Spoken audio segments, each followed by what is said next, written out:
Hello, I'm Jacqueline K, MacKay, and I'm director of the Providence College Parent Program, and I'm delighted to welcome you to our Parents as Partners session, which is part of our Homecoming at Home, a virtual celebration of our Friar family. As we all well know, over the last several months, so many aspects of our lives have been impacted by COVID-19. Our daily schedules, our routines, our normal ways of interacting with others, how we teach, how we learn, and the list goes on. So much has changed, but I can tell you that members of our campus community continue to do what they do best, to focus on our mission and support our students where they are. And although we are taking on a different format for homecoming this year, I can assure you that our desire to come together with students and parents and faculty and staff and alums is stronger than ever.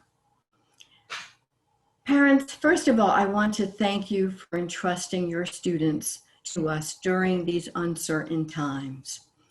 It continues to be a challenging journey, that's for sure.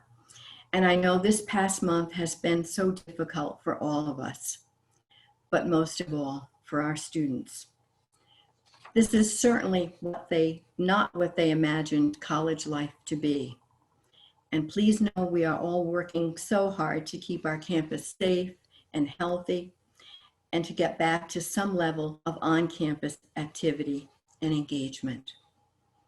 So I just want to chat with you a little bit about some of the issues for new students, which are certainly magnified many times over by the pandemic. I want to talk about how we can work together to support them and highlight certainly some resources we have in place just for families. Even though I know so many of you through your emails, your calls, your questions, and your concerns, normally, by this time of year, I would have had an opportunity to meet you in person, either during summer orientation or certainly during move-in period.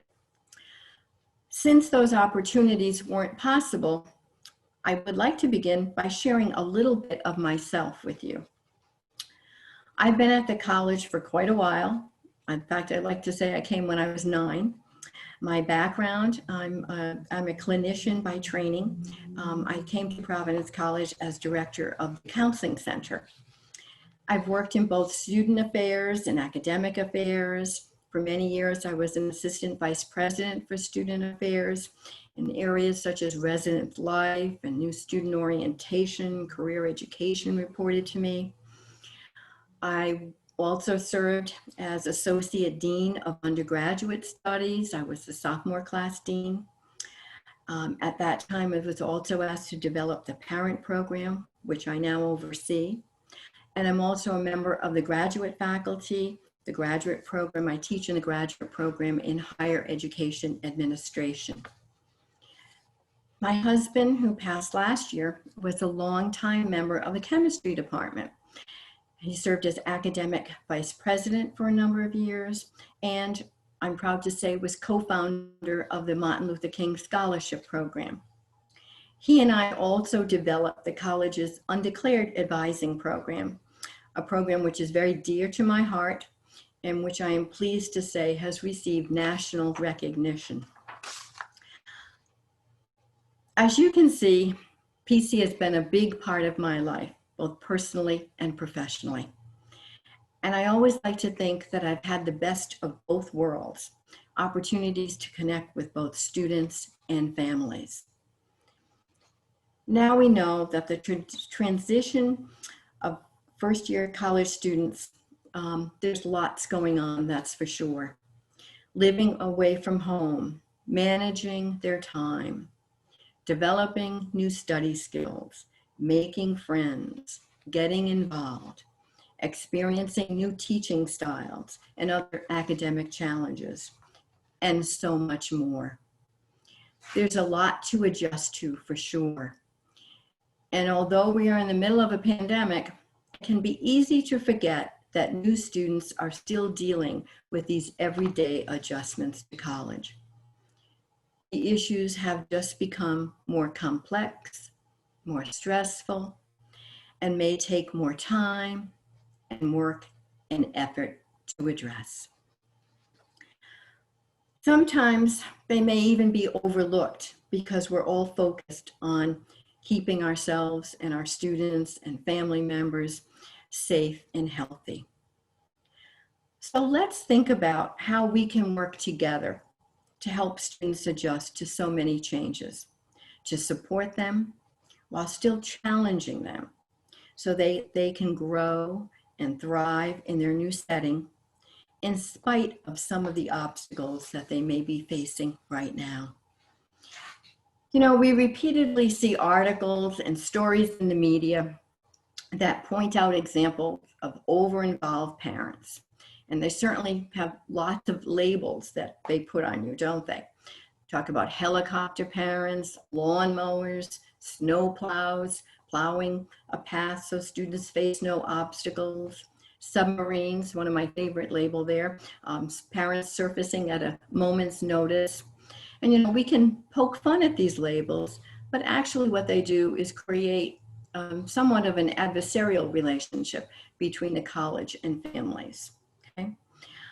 Or sometimes they just talk about the need for parents to let go, as if suddenly you're going to give up 17 or 18 years of parenting just because your student is in college. In fact, I'm sure now, given everything that's going on, you want to hold your students even closer. So it's hard not to be not to be more involved, and I certainly understand that. But they really talk about the research that continuously shows that appropriate levels of parent involvement promote student success.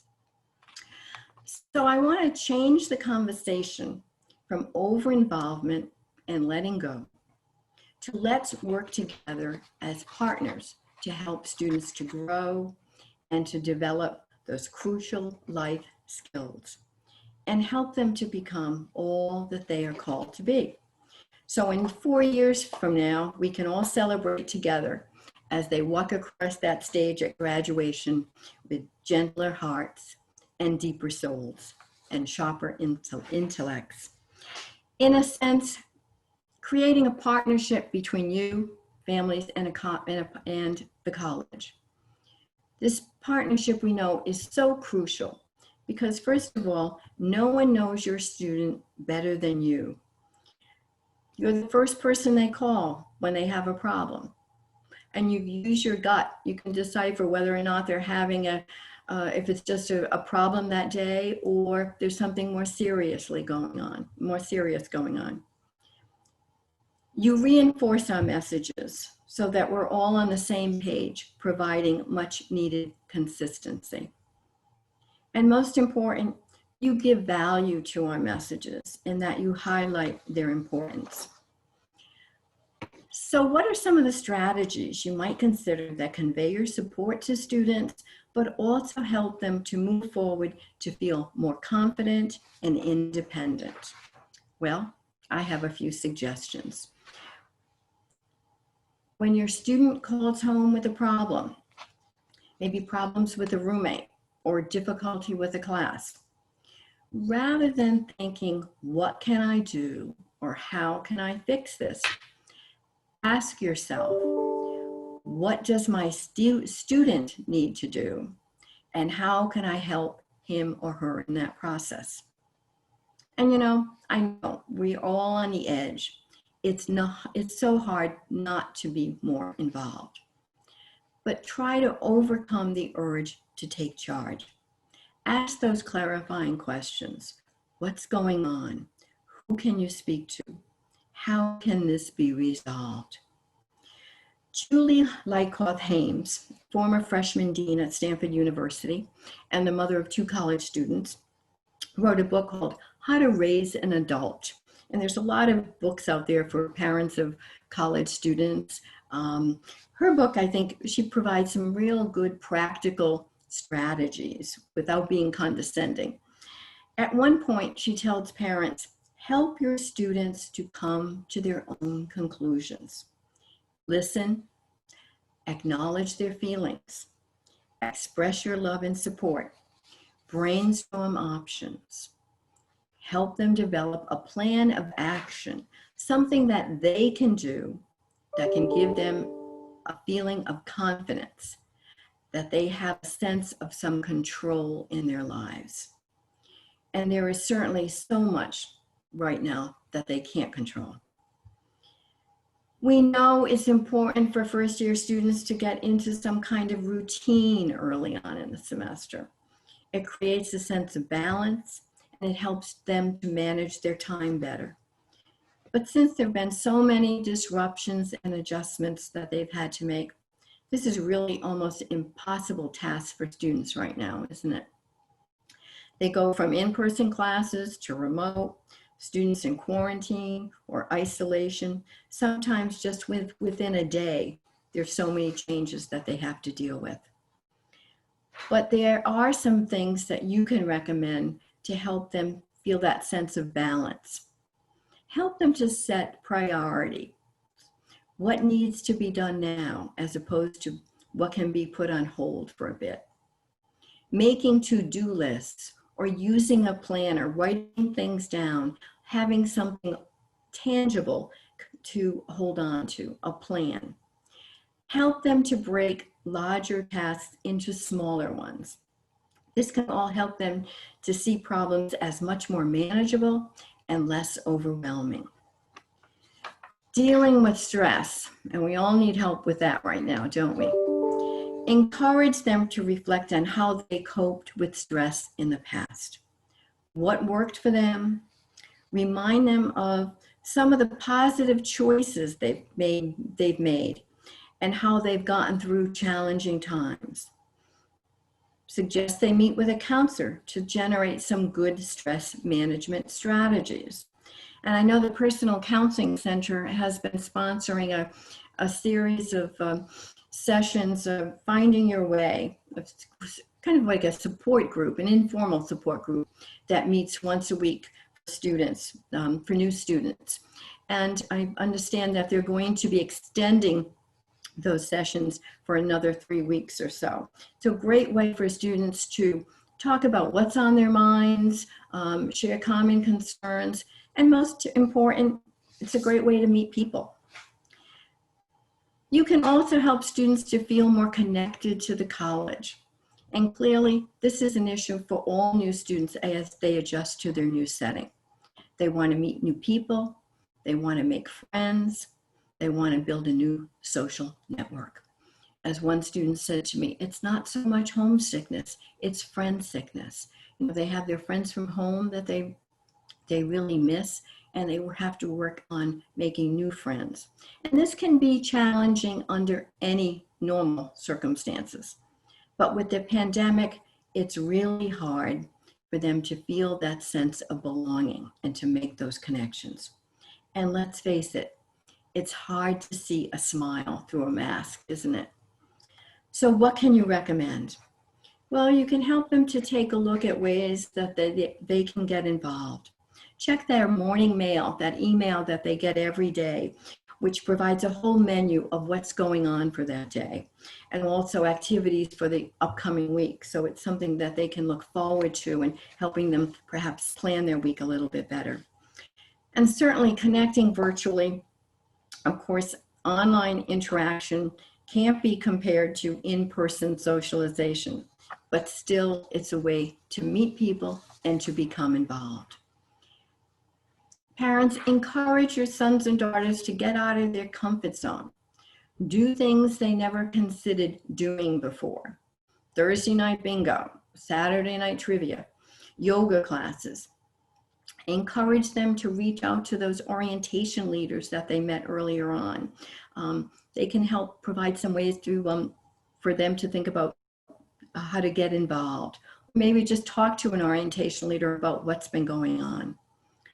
And for students who are working remotely from home this semester, parents, I hope you encourage them to take advantage of virtual opportunities. Plug in and become connected, not just during class time, but those out-of-class activities that everybody can take advantage of, no matter where they are. And I know the Office of Orientation, Transition, and Leadership is planning on rolling out some new social programs within the next week. And also the Transformation Retreat, which is usually just open for sophomores. This year, freshmen will be invited to as well. It's a great way to meet people, to share common interests, to develop some skills, learn more about themselves in Providence College, and just have some fun in an informal way. So remind your students to check their emails to look for information about these upcoming events. Staying connected with your sons and daughters. I know some students call home every day, sometimes more than once. They report to their families everything that they do, how they spent the day, their setbacks, their accomplishments. Other students just say, everything's fine, or yep, everything's great, and don't provide any details. Others have to be reminded sometimes to return a phone call or an email. There's lots of twists and turns there. And some students don't respond well to highly specific questions like, what did you do last night? May respond better to general kinds of inquiries like, how was your weekend going? Or ask those open-ended kinds of questions. What are students doing on weekends? So this class in psychology you're taking this semester, what are they talking about? Questions like these may open up other avenues or topics to further the conversation. And parents, don't forget the mail. You know, emailing, texting, great, but just don't depend on technology. Students love getting cards and notes in the mail, and certainly care packages, especially now, right? Clippings from home, notes of encouragement, food and goodies, funny cartoons. Parents, remember, often the best support you can give your sons and daughters is encouraging them to take charge of their own college experience. And a major piece of this is reminding them to connect with campus resources. I think now more than ever before, students may need that extra level of support. You know, you can encourage your students to reach out to a professor if your student is having difficulty with the class or having difficulty understanding some aspect of topic or an assignment that's being discussed. They can make contact with their freshman dean. Office of Academic Services, wonderful services there, tutorial services and help, study skill workshops, strategies to help with concentration and time management as well. That one-stop Providence College website page is a wonderful resource that was just put together for students during the last few weeks, actually. It has lots of links to college resources just for students. Online forms are also available on that link. They can get on that page and right there, they can make an appointment with their class dean, or they can request a tutor or a career coach.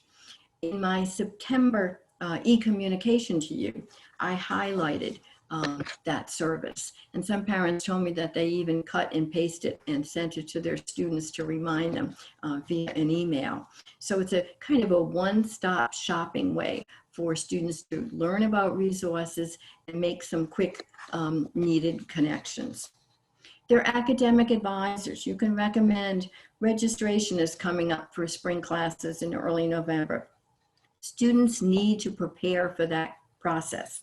In the next couple of weeks, they'll be learning about some online tutorials about the registration process that will be made available to them. For students feeling overwhelmed and stressed, you can recommend talking with a counselor or a chaplain. And we know different students need different kinds of support at various times. So you always want to be able to provide them with some choices of who to reach out to so that they, it meets their comfort level. Parents, remember, you can recommend, but the responsibility for follow-up, the responsibility for connecting and making use of services is on your student. That's their job. You're not going to send an email to a dean asking for an appointment. That's what your student needs to do.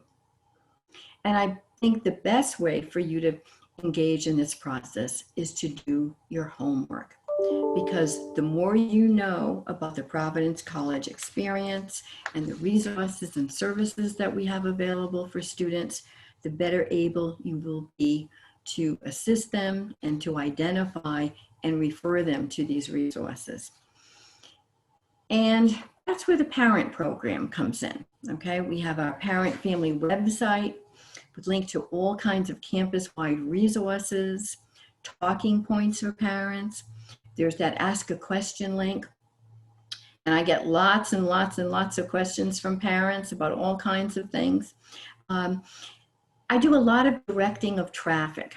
I may not always know the answer to a question, but I certainly can usually refer you to someone who will be able to provide you with assistance, or I can get back to you within a day or two, having done my research and being able to share some information. So please send me those questions. The parent handbook talks about the ebbs and flows of the first year of college. And certainly this year, there are more ebbs and flows than ever before. Our parent e-communications, you received one in September. In the next week or so, I'll be sending another one to you, or October e-communication with dates and deadlines. This October communication will highlight some special services information about registration. As I said, the Director of Academic Advising contacted me a few days ago and wanted to make sure he could include some information for all of you about the registration process to share with your sons and daughters. The Parent Family Blog. Last month we focused on the Major Minor Fair. This month we'll be talking more about the services of the Office of Academic Services and all that they have to offer, and introduce you to some of the staff members there as well. So parents, I hope that you will use these resources and continue to reach out to me, especially regarding some of these issues that, as I said, that right now can be forgotten or overlooked because so much else is going on. But most of all, I thank you for sending your students to us. They truly are your gift to us. God bless and stay well. Thank you.